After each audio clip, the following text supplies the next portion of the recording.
ভারতে জেনজিদের আন্দোলনে মোদির গদি এখন নড়েবড়ে অবস্থা।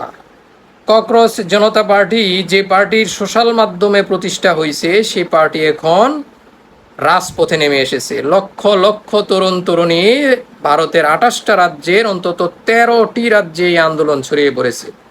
তাদের অভিযোগ কি? শিক্ষাক্ষেত্রে অব্যবস্থাপনা, দেশের আইন শৃঙ্খলা পরিস্থিতি নাজুক অবস্থা। নরেন্দ্র মোদীর সরকারকে দুর্নীতিগ্রস্ত সরকার মনে করতেছে এই ককরোচ জনতা পার্টি। এই ককরোচ জনতা পার্টির যে প্রতিষ্ঠাতা অভিজিৎ দেব যুক্তরাষ্ট্র প্রবাসী, ভারতের মাটিতে পা রাখার সাথে সাথে একটা বিশাল মহা সমাবেশের ডাক দিয়েছে যন্তর মন্তরে, এবং ভারতের প্রশাসন এই যন্তর মন্তরে এই হাজার হাজার লক্ষ লক্ষ তরুণ তরুণীদের মহাসমাবেশের অনুমতি দিয়েছে, এবং তারা 7 দিনের আলটিমেটাম দিয়েছে শিক্ষামন্ত্রী ধর্মেন্দ্র পদত্যাগের জন্য।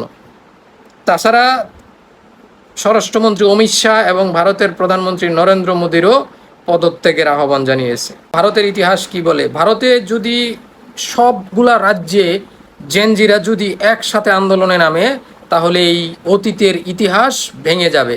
অতীতে যত ইতিহাস ছিল আন্দোলনের, সবগুলা রাজ্যে আন্দোলন একসাথে হয় নাই বিদায় এই আন্দোলন গতি পায় নাই। এবার যদি এই জেনজিরা নতুন কোনো ইতিহাস গড়তে চায়, তাহলে সবগুলা রাজ্যে একসাথে আন্দোলনে নামতে হবে। তাহলে এই নরেন্দ্র মোদীর ফ্যাসিস্ট সরকার এর পতন অবশ্যই সম্ভব।